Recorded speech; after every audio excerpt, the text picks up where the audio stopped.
आयदानि सायाव थांनाय 5 जुलाइ खालि बिजेपि बा आरएसएसनि जानाखि दैदेनगिरि चैतरन्जन बरा बिथाङा बाथौ महासभानि गाहाय नेहाथारिजों लोगोसे माखासे दैदेनगिरिफोरखौ गावजों लोगोसे मन्चआव लाफानानै बर' हारिनि बाथौ धोरोम आरो खृष्टान धोरोमनि सायाव जिबायदि खोथा बुंबाय बेखौ जोङो बड'लेण्ड फरायसा आफाद BSUनिफ्राय गोख्रों रावजों निन्दा खालामो। मानोना बे बिथांनि जानाखि स्टेटमेन्ट बाथौ महासभानि दैदेनगिरिखौ लाफानानै बुंनाय बाहाय खैसारि दङ, बहुद गिदिर मोनसे खैसारि दङ। जोंनि बर' रायजो राजाफ्रा सांग्रां जानांगोन।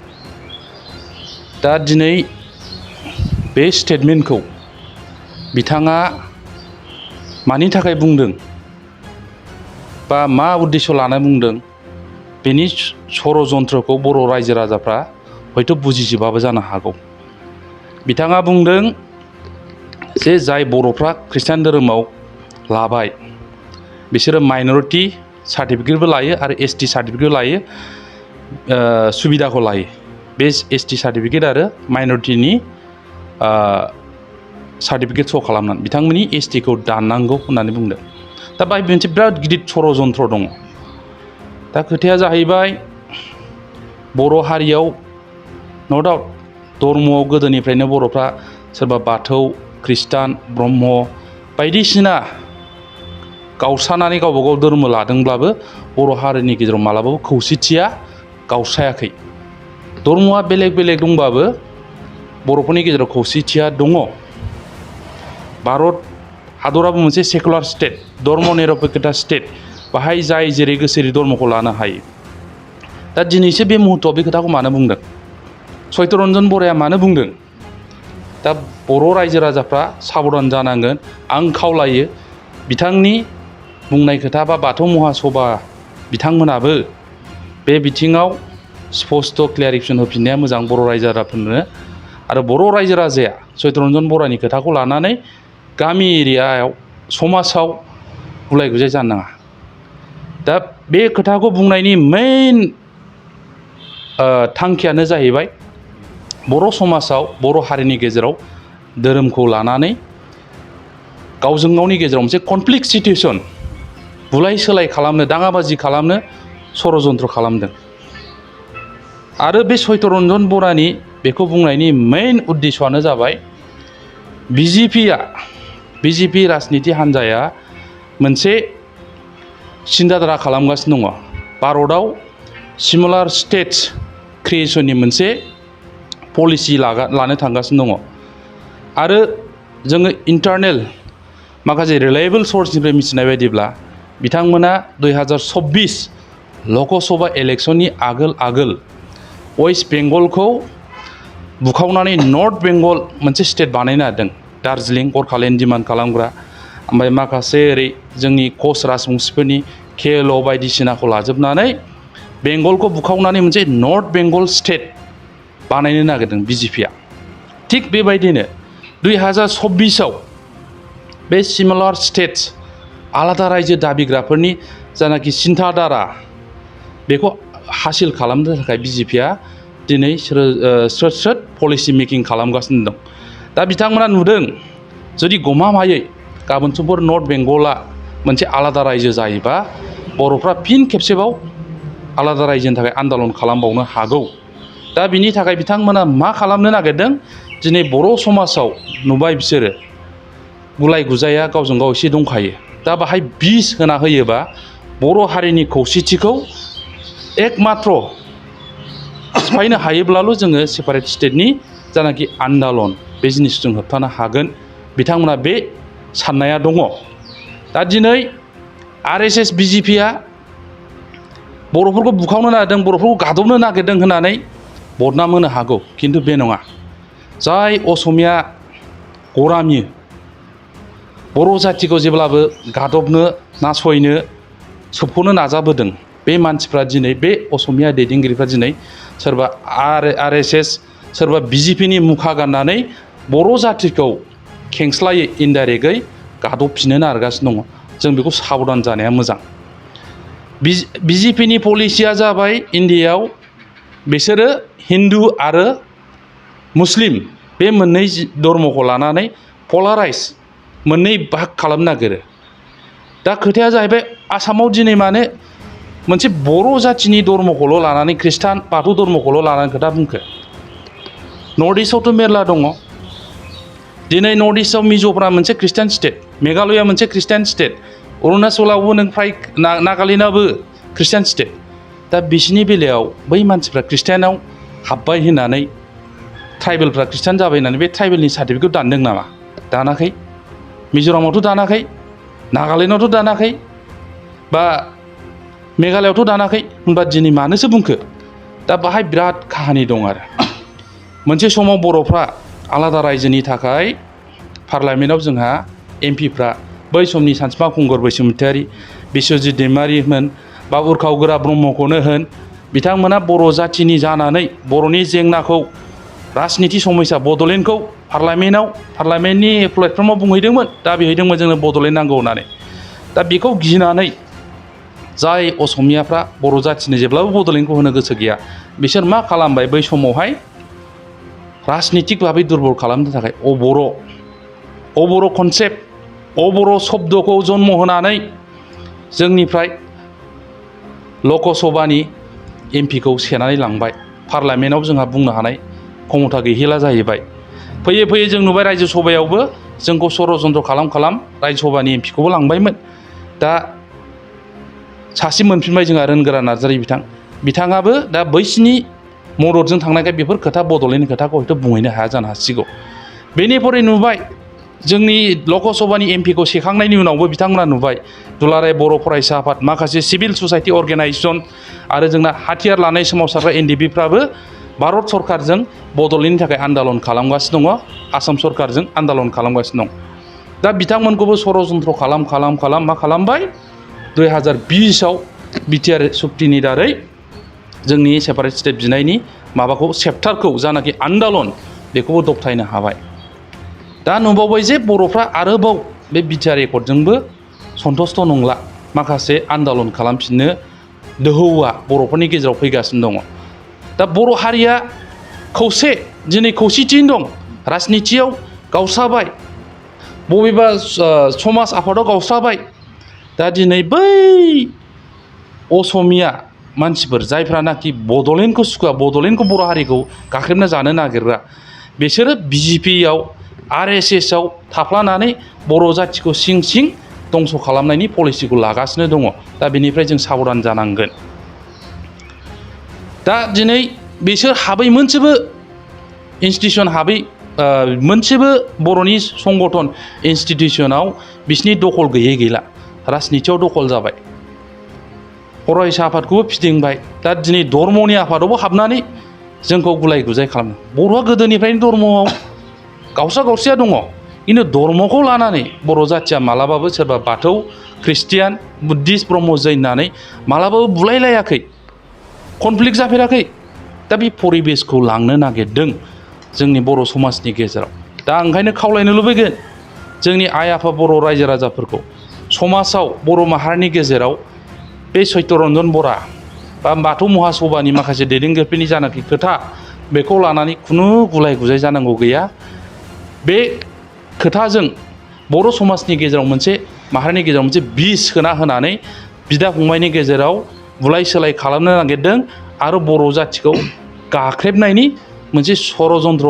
बाहाय राजनिति बा जाथि गथ' हिसाबै असमिया हारिया जोंनि बर'फोरनि सायाव षड़यन्त्र खालामदों, खिन्थु बदनामखौ होदों बिजेपि आरएसएसनि नेताफोरखौ। जों बे खैसारनिफ्राय साबधान जानाया मोजां। बेथ' गनायथाव नंखाया। न' डाउट खृष्टान धर्मआ जाबाय सात सागर बारनानै फैनाय, भारताव फैनाय मोनसे धर्म। दिनै आर'नाइ, खाम, सिफुं बे जाबाय बर'नि हारिमुनि कालसारनि इन्सट्रुमेन्ट। धर्मआ नोंना खृष्टान जानो हागौ, धर्मआ नोंना ब्रह्म जानो हागौ, सोरबा बुद्धिस्ट जानो हागौ, जैन जानो हागौ। धर्मआ बेलेग, कालसारा बेलेग। दा नोङो खृष्टान धर्मनि नङा होमबा बोरै जानो? बर'आथ' नों खृष्टान धर्मआबो नों कालसारखौ लागासिनो दं नङा होमबा दख'ना गानगासिनो दङ बर' राव रायज्लायगासिनो दङ बर' कालसार रायज्लायगासिनो दङ दा बेनो बिथांनि बुंनाया बे जुक्तिलेस सोरबा सिफुङा बबेबा खामा बे खृष्टान धर्मनि नङा होनबा बे मिनिंलेस खारन जाथि हिसाबैसो नोङो कालसारखौ फोथांगोन नङा होमबाथ' दख'नाबो गाननो नांलामोन खृष्टान मानसिफ्रा बेथ' खोथा जानो हाया बे नंखाय खोथा बेसलेस खोथा उद्देश्यआ बेनो आं बुंनाया बर' जाथिया धर्मआव गावसा गावसि दंब्लाबो गावबा गाव खौसेथिया बर' माहारिनि गेजेराव समाजनि गेजेराव दङमोन गावजों गाव राजनितियाव गावसा गावसि दंबाबो बर' हारिया समाजाव खौसेथि दंमोन बे खौसेथिखौ सिफायनो थाखायसो नैबे बिसात्त खोथाखौ बुंदों सत्यरन्जन बराया आरो सत्यरन्जन बराया सोर बेनि हिस्ट'रिया मा बिथाङा सासे कलिता मानसिमोन बेनिफ्राय ब्राह्मिनाइस जानानै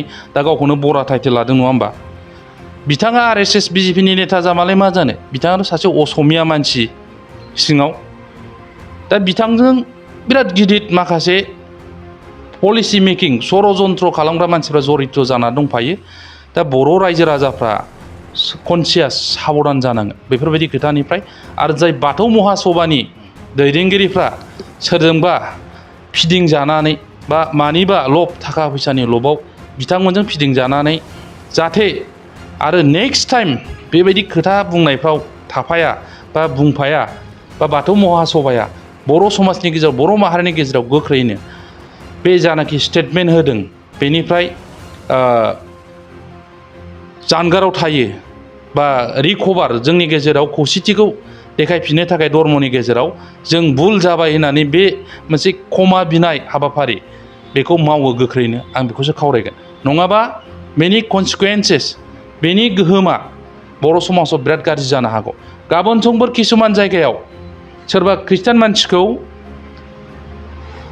मा खालामगोन बै षड़यन्त्र खालामग्रा मानसिफ्रा बुनो हागौ फैनो हागौ सोरबा बाथौ मानसिखौ बबेबा जायगायाव गामि सिं सिं एरियायाव बै षड़यन्त्र खालामग्राफ्रा बुलाबायनो हागौ बुथारनो सुथारनोबो हागौ मा जागोन सोरबा हिन्दु मानसिखौ बाथौ मानसिनि सोरबा सासे मानसिखौ बुथारबा खृष्टान मानसिया बुथारबाय होनना बुंगोन सोरबा खृष्टान मानसिखौ बुयोबा सोरबा बाथौ धोरोमनि मानसिया बुबाय होननानै बुंगोन दा बे सुजुग सुबिदाखौ लानानै जाय षड़यन्त्र खालामग्रा मानसिफोर जायफोर बे खोथाखौ बुंदों बिसोरो जोंनि बर' समाजनि गेजेराव मोनसे कनफ्लिक्ट सिटुएसन बुलाय सोलाय दाङाबाजि परिबेस लाबोनो नागिरदों खोथाया बिदिसो दा बे लाइनखौ जों बुजिनांगोन बिजेपि RSSआ जुदि बर'फोरखौ बुखावग्राबा बिसोरो हिन्दु मुस्लिम बे लाइनावसो थांगौमोन नङा होमबा बर'आथ' मुस्लिम नङा हिन्दुआनो जेनेबा बाथौआ मोनसे गावहा निजस्व फिल'सफि दं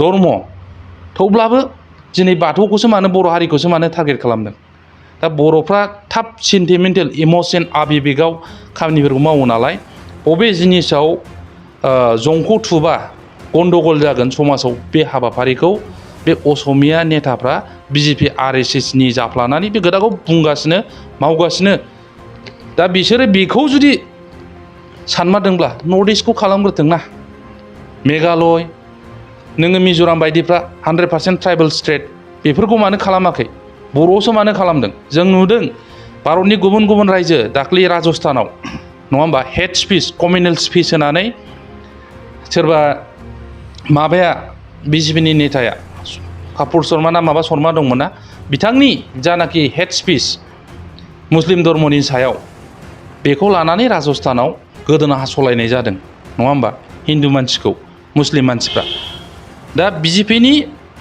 पलिसिया बेबायदि हिन्दु मुस्लिमनि सायाव बिथांमोना पलाराइज खालामगासिनो दं पलाराइज हिन्दु खावसे मुस्लिम खावसे 2024 इलेक्सनखौ देरहाफिननो थाखाय ओमफ्राय माखासे सिमिलार स्टेट्स एसपाइरेसन जायफ्रानाखि आलादा रायजो फिसा फिसा आलादा रायजो दाफुंनायनि सिमां नुगासिनो दङ बै मानसिफोरनि गोसोखौ जै खालामनो थाखाय दिनै बिजेपिया बे पलिसिखौ लागासिनो दङ बेंगलखौ बुखावनाय बबेबा उत्तर प्रदेशखौ बुखावनाय बबेबा महाराष्ट्रखौ आलादा रायजो बुखावनाय बबेबा त्रिपुराखौ बुखावनाय दिनै त्रिपुरायावबो कक बर'फ्रा आलादा रायजो खालामगासिनो दङ दा बिगासिनो दङ दा बिथांमोना ट्राइबेलफोरनि सेन्टिमेन्टखौ बै सेपारेट स्टेट बिग्राफोरनि सेन्टिमेन्टखौ बोरैबा हासिल खालामनो हायो नामा जायगा नाय जायगा पलिसि बाहायगासिनो दङ दा BJPनि पलिसिया हिन्दु आरो मुस्लिमनि गेजेराव पलाराइज बा दा आसामावथ' बर'फोरनि गेजेराव बाथौ धर्म आरो ख्रिस्टान धर्मखौ लानानै पलाराइज खालामनो नाङामोन उद्देश्यआ बेनोल' बाहाय असमिया मानसिफ्रा जायफ्रा असमिया बिराद गरामि मानसि बिसोरो BJP RSSनि मुखा गाननानै बर' जाथिखौ बुखावनो नागिरदों बे जिनिसखौ जों साबधान जानांगौ बेल' आंनि बुंनांगौआ रायजो राजाफोरखौ खावलायहरनांगौआ नोंथाङा सरखारि साख्रि नागिरदोंना नोंथांनि थाखाय मोनसे गोजोनथाव खौरां नोंथांनि थाखाय दं एडुकेट पइन्ट जेराव नोंथाङा सोलोंथाइ लानायनि गेजेरजों सरखारि साख्रिनि गुबुन गुबुन रोखोमनि गोब्राब आनजादफोरखौ उथ्रिसारनो हागोन आरो गावनि आथिङाव गसंथानो हागोन बे एडुकेट पइन्टआव नोंथांमोना SSC bank PO bank clerk bank SO UPSC FSC defence railway state insurance AAO ADO एसिस्टेन्टजों लोगोसे स्टेट लेभेल जब आरो माखासे सरखारि साख्रिनि आनजादाव गोनांथि जानाय आयदाफोराव सोलोंथाइ लानो हागोन मख'नो गोनांदि बे सोलोंसालियाव साख्रिनिल' नङा बेयाव MBA आरो सैनिक स्कुल बायदियाव एडमिशननि थाखाय एन्ट्रेन्स होनो थाखायबो सोलोंथाइ लानो हागोन बे सोलोंसालियाव गाहाम थाखो खथानि सुबिदा दं आरो सम मथे नोंथांनि सोलोंथाइखौ बे सोलोंसालियाव होनाय जागोन बेखौबो मिथिनांगोन दि बे एडुकेट पइन्टआव सोलोंथाइ लानानै बावैसो 2021-22 इं मायथाइनि SSC GDनि आनजादाव गासै 11 सा सोलोंसाफोरा उथ्रिसारनो हादों बारा नङा गासै 15,000 रांजोंनो नोंथाङा बे सोलोंसालियाव 6 दानसिम सोलोंथाइखौ लानो हागोन बे सोलोंसालिया क'क्राझार बरपेटा रड गवालपारा आरो बङाइगावआवबो दं क'क्राझाराव सोलोंथाइ लानो गोसो गुदुं जानाय सुबुंफोरा 70020261333 9101 536360 70020261333 9101536360